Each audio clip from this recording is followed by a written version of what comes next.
Welcome to another exciting episode from Marvelous Videos. I'm your host, Tia Ayer. Fresh, 2022, movie Serial Killer Explored. From Patrick Bateman in American Psycho to John Doe in Seven. Movies about disturbed serial killers and psychopaths have always captured the viewer's attention. There has been quite a rise in films and shows focusing on the crime thriller genre, and Fresh 2022 adds a modern touch to that, starring Sebastian and Daisy Edgar Jones in the lead roles. The movie received great praise for its fresh take on this genre. Let us explore the movie and especially have a look at the serial killer who harvests the flesh of his victims in this disturbing tale of a meet-cute gone wrong. Before we go into our explanation, we have a very small request. If you like our content, please support us by subscribing to our channel. This is a small click for you, but for us, it means a lot. Thank you. Let's begin.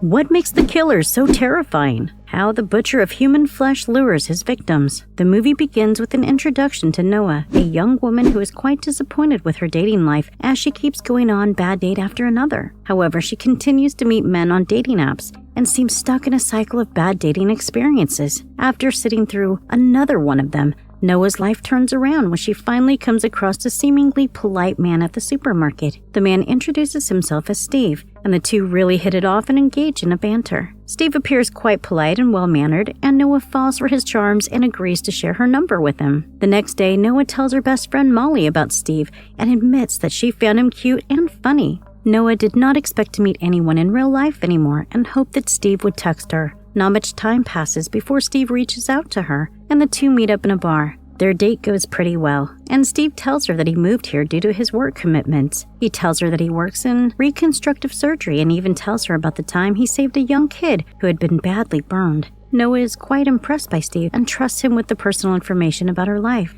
and he even tells him that she does not have much of a family. She then asks him if he's on any social media platforms, and Steve admits that he does not use any such platforms. While Noah has no way of doing a background check, Steve makes a joke about her having to just stalk him in person. They spend a lot of time at the bar, and Noah is eventually smitten by Steve and his charismatic personality. She does not suspect any ulterior motives on Steve's part, and the two end up sleeping together. Noah talks later to her friend, who finds it a little suspicious that Steve has no social media accounts. Noah does not mind this and casually keeps seeing Steve. They go on several dates, and on one of these dates, Steve mentions that he does not eat animals. He is also curious whether Noah has mentioned him to any of her friends and inquires about her friend Molly. Later that evening, Steve suggests a weekend getaway, and Noah readily agrees. Molly suggests that Noah should not go with someone that she barely knows, but Noah assures her that she will be okay and promises to text her. While Noah packs her bag, Steve suggests that they head back to his place for the night and set out on their trip in the next morning. While Steve drives to his place, he notices that Noah seems to be a little hesitant and quiet while sitting in the passenger seat. He assures her that he is pretty excited to go on the trip with her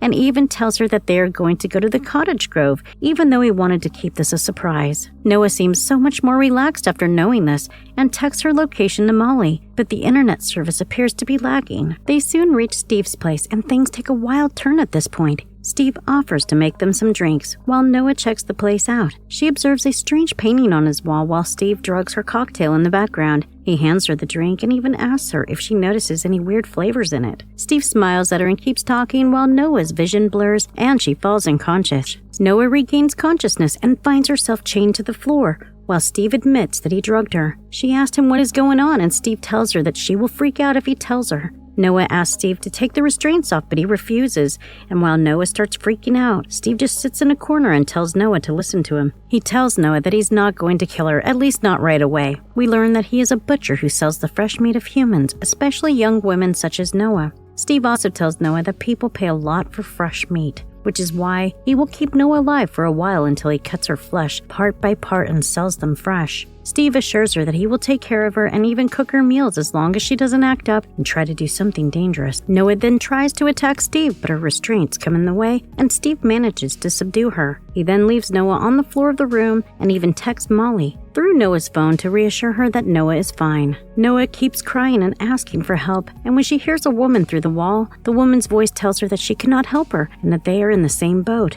They start talking to each other, and the woman introduces herself as Penny. Penny was new to town when she met Steve, and now her body parts are being harvested by him as she dies a slow death. Noah asks her if she has been there for a while, and Penny tells her that she has lost track of time. Noah insists that there must be people out there looking for her, and Penny admits that she does not have much family. Noah realizes that Steve has a pattern for picking out women whose absence would go unnoticed, and she starts panicking.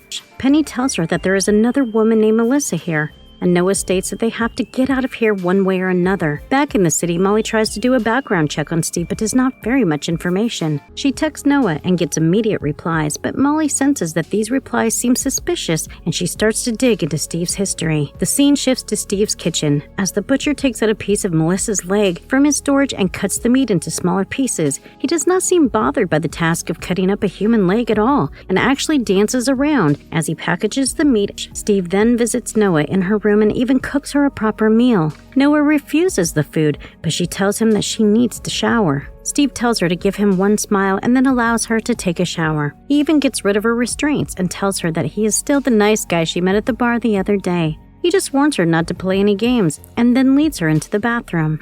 On the way, Noah looks for an opportunity to strike Steve, but he anticipates her attack and easily deflects it. As a punishment, Steve then takes Noah into his surgery room and surgically cuts off her butt while she begs him to leave her alone. Steve reassures her by saying that he is a surgeon, and he seems to be in very high spirits as he performs the surgery. Meanwhile, Molly visits her friend Paul at the bar and asks him to share Steve's information from the night he met Noah at the same bar. Paul shares Steve's details with Molly, and they learn that his real name is Brendan Steve Kemp. Molly looks him up and finds out that Brendan actually has a wife named Anne, as well as children. After some digging, Molly discovers Anne's address and decides to visit her. Meanwhile, Noah recovers from the surgery when Steve pays her a visit. Noah asks him why he slept with her, and Steve tells her that it is because he actually liked her. He then asks her to try and relax and leaves her all alone. Noah then tries to talk to Penny through the wall, and Penny tells her that she is done with this and cannot go on anymore. Molly, meanwhile, shows up at Anne's doorstep and asks her if she knows anything about Noah. Molly tells Anne all about her husband's involvement with Noah, while Steve, on the other hand, checks up on Noah once again.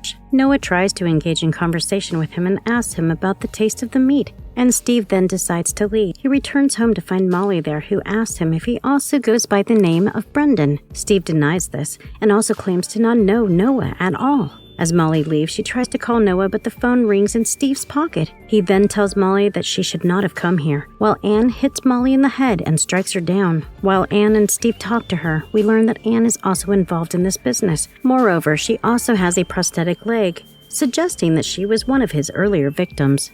The next morning, Steve steps out for a run and later snacks on some crisps made out of human meat. He then gets to work and makes a meal from the human meat. Since Noah was curious about the meat, Steve asks her to have dinner with him. Over dinner, Noah asks Steve more about how he got into the business, and he tells her that he has been consuming human meat since he was 19. He seems to have some notion about how consuming someone's meat is a powerful practice through which one gives a part of them to someone forever. He then forces her to taste some of the human meat and tells her that just this one meal costs about $30,000. He also tells Noah about this client base being just 1% of the top 1% of the population and how they can afford almost anything. Noah thanks Steve for the dinner, but she later throws up in her bedroom. After dinner, Steve takes Molly to his surgery room and starts to harvest her body parts as well. Molly had shared her live location with Paul, who sets out to find her after her location stops updating. Steve also gets Noah a dress and asks her to wear it tonight and have dinner with him again. Noah even asks Steve if this is a date, and he says that maybe it is.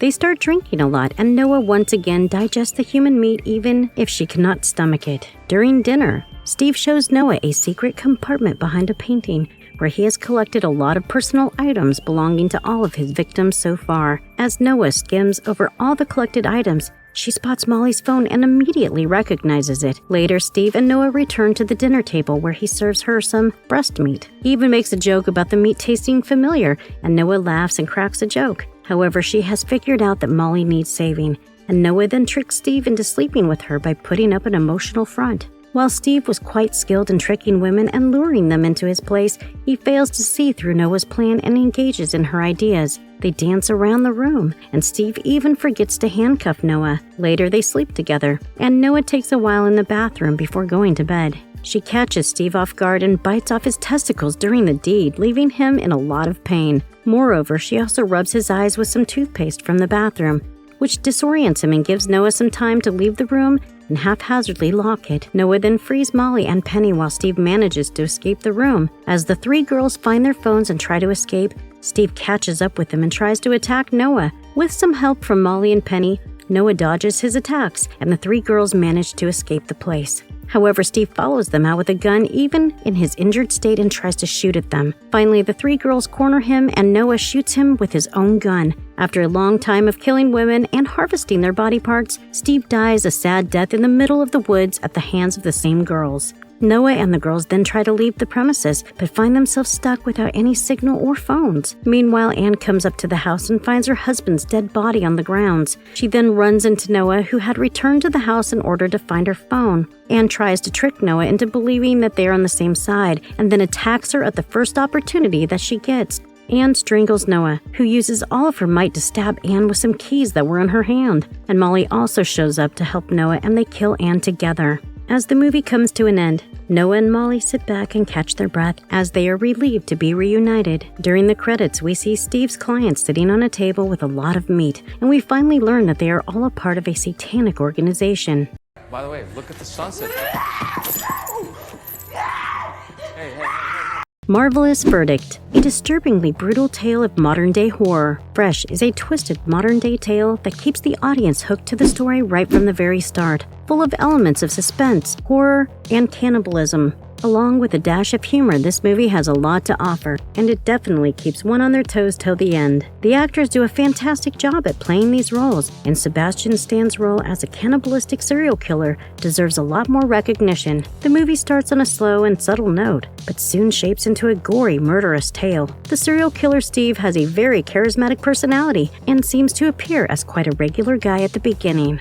However, we can spot the underlying psychopathic tendencies in some of the bits and pieces even at the start. The actor does a great job depicting these minor behavioral changes that form the basis of an evil serial killer identity. While the movie starts off as a romantic comedy, it builds up into a full-blown thriller as we learn about Steve's real identity in a shocking revelation. The opening credits of the movie don't roll in until almost 30 minutes into the movie, which also marks the turning point for Steve and Noah's relationship. Steve also has a very energetic, cheerful persona, and he actually seems to be enjoying his work as a butcher. He is usually in very high spirits while working with human meat, often playing music and grooving along to the beat while he packs the meat or performs surgeries. He seems to be a classic example of how appearances can be deceptive, and a deranged madman lies below the exterior of his cheerful persona.